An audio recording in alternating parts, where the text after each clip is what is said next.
Welcome back to Green is Good, and we're so excited to have with us today Linda Booker. She's the producer and director of Bringing It Home and Bringing It Home the movie. Welcome to Green is Good. Thank you, John. It's a pleasure to be with you. Hey, Linda, before we get talking about your movie that you produced, Bringing It Home, and the website that it sits on, bringingithomethemovie.com, I'd love you to share the Linda Booker story, the journey leading up to the producing and directing of this movie, and share the how you became who you became and why you did this movie, please, with our listeners. Okay. Well, I think, really I was able to combine some of my passions for issues and with art and activism through the medium of documentary film. And I grew up, I was really lucky to grow up in a beautiful place in New Jersey, and I played in the woods and in the streams, and, nature really was my playground. And I think that really kind of started, first of all, my respect and, just wanting to protect this beautiful world that we live in. And I've always had an interest in film as well, so it's kind of interesting how things converge in your life. And I left a career in art publications, art directing, and I eventually decided that I really wanted to focus my attention on documentary as a film-going fan, and I felt like this was a way I could maybe bring something to what I would like to tell the world, or how I might be able to bring a spotlight on stories and issues that I felt were important. But actually, my first film was very different from the topic of industrial hemp, which Bringing It Home is about. That was a story about four very special siblings who came to forgive their father for the very sad murder of their mother, and he was on North Carolina's death row, and I followed sort of their public appeal for his clemency, but that was such a powerful story about forgiveness and healing from tragedy, and I felt very honored to be able to bring that story to the screen. Bringing It Home was actually the result of my friendship with Blaire Johnson, who is the co-director on the project. We met at the Center for Documentary Studies at Duke University back in 2003, and hemp was really her passion, a topic of great interest for her. So she brought it up a lot, and I have to admit, I was kind of a little bit skeptical. I didn't know much about it. In all honesty, I kind of thought it was just kind of a hippie issue, which was really a shame because, and now, of course, here I've done a documentary film about it, because now I realize that there is so much that people need to know and be educated about industrial hemp and all the emerging industries worldwide that are such a benefit for our health and our planet's health. And how many years had you been producing documentary films before you produced this movie? I didn't start my journey in documentary film until 2003. Right. And so really this is my second feature film. Oh, cool. And these films tend to take some time. I mean, all documentary films are different. A lot of these projects do take several years to get off the ground, from the minute you start that first thought process to interviewing, doing the location shooting, fundraising, which is a big part of it, and pulling all the pieces together to finally have a finished product. And we completed Bringing It Home in the summer of last year. Right. And so share a little bit about, I'm like you, Linda, when you first were exposed to this topic, I know nothing about industrial hemp today. So let's pretend that our listeners know nothing. So explain how the idea came about and what motivated you so much to make this feature film, documentary film, and it's called Bringing It Home, the movie, and people could find it at bringingithomethemovie.com. Go ahead, please. Sure. Well, hemp, I think when you say hemp, a lot of people will think about things like rope, or maybe they bought a hemp T-shirt a long time ago. Unfortunately, hemp is often conflated with its plant cousin, marijuana. And I think this is where perhaps a lot of sort of the stigma, the myths, or the giggle factor comes in when you bring up the word hemp. And I will say that I think in the last 2 years, even though a lot of misconceptions are going away because there's been a lot more media focus on it now that we have a lot of legislation movement in the United States. But the main thing I think for hemp is that It is just an incredible plant that has thousands of uses for sustainable products that really don't cost the earth.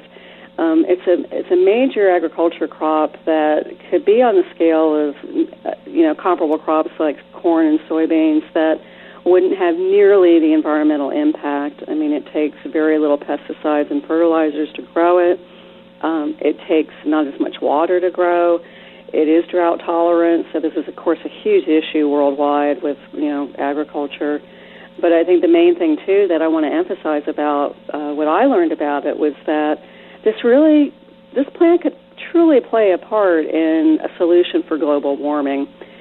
It sounds almost unbelievable, and I think that's why when I came to it, I was quite skeptical. But as I did the research for the film, and as we learned more through all the incredible global hemp industry leaders that we interviewed, it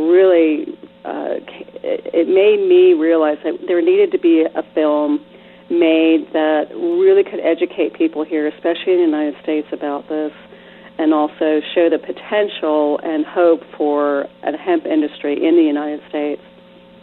So hemp is not just, and Linda, again, I'm like the most layman of laymen when it comes to this topic. So hemp is not just about getting high and all that kind of stuff. And if it's not just about getting high, why should environmentalists and sustainability organizations give it their attention? And why is it considered a green topic by you? Like, give like the elevator pitch for why this is really a green topic besides global warming, which is, I want to hear why it can help tip global warming in the right direction, other issues also that it could help us tackle. And again, and let's get rid of the myth of hemp is about just getting high. Right. Well, first of all, you can't get high from hemp. The only high you might feel is feeling really better because of the nutrition value that hemp food products can bring into your life. Hemp is not a drug. This is the biggest unfortunate misunderstanding about it. Wow. Marijuana are both members of the cannabis sativa L family, but they are very different as far as they're genetically different, their DNA is different, and it's what we're really talking about, and we use this example in the film, is it's the same as like poodles and wolves in the canine family. They're just they're very, very different, and it's kind of a case of where one plant sort of looks like the other, so it's been criminalized.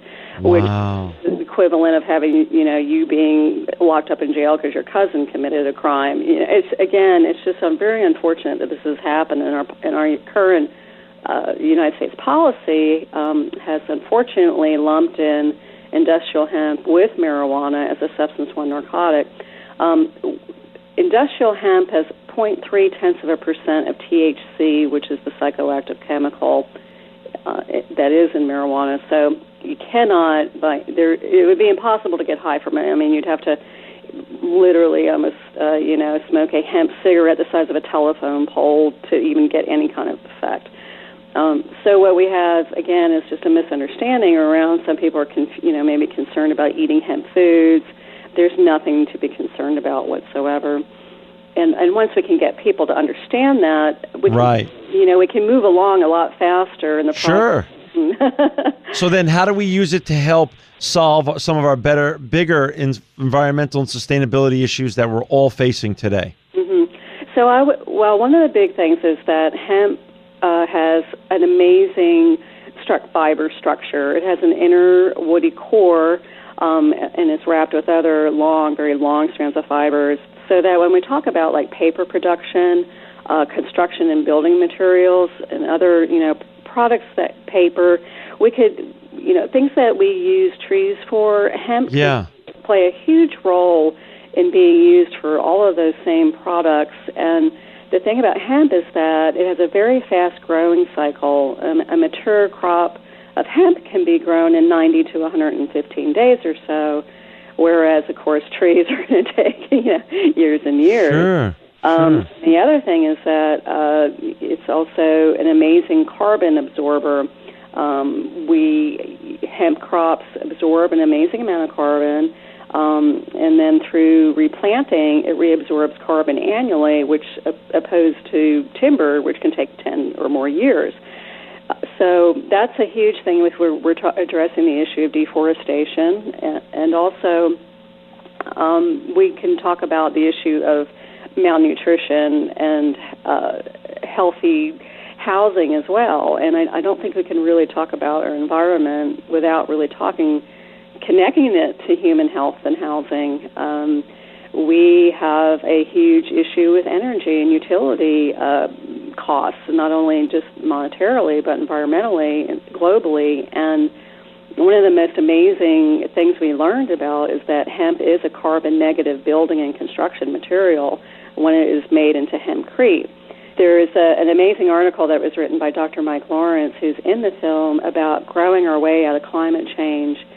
And what he's saying is that between the carbon absorption of the plant itself and the building materials that continue to absorb carbon, combined with the fact that almost every structure that has been built with hemp, we're talking about thousands of square feet warehouses in England and townhomes and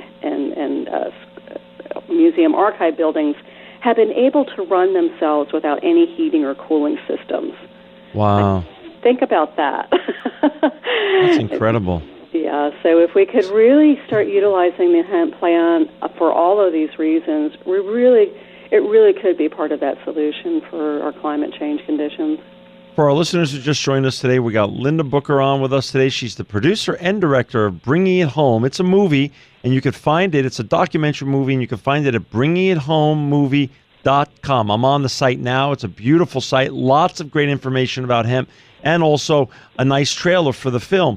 So, you already got rid of the myth about hemp is not about getting high, and it really does have some tremendous values to help us turn around our sustainability and environmental issues that are very pressing on society right now. I mean, it's just, so walk us through another paradox. It's illegal for American farmers to grow hemp as a crop, even though in 31 or other industrial nations, it's not illegal. Explain what's going on there. Well, I think, hemp has an incredibly long history of being used for thousands of years, and we actually have some great animation and fun history segments in the film that talk about that and kind of go through the timeline of world history, and then we even talk about how it actually played a huge role in American history.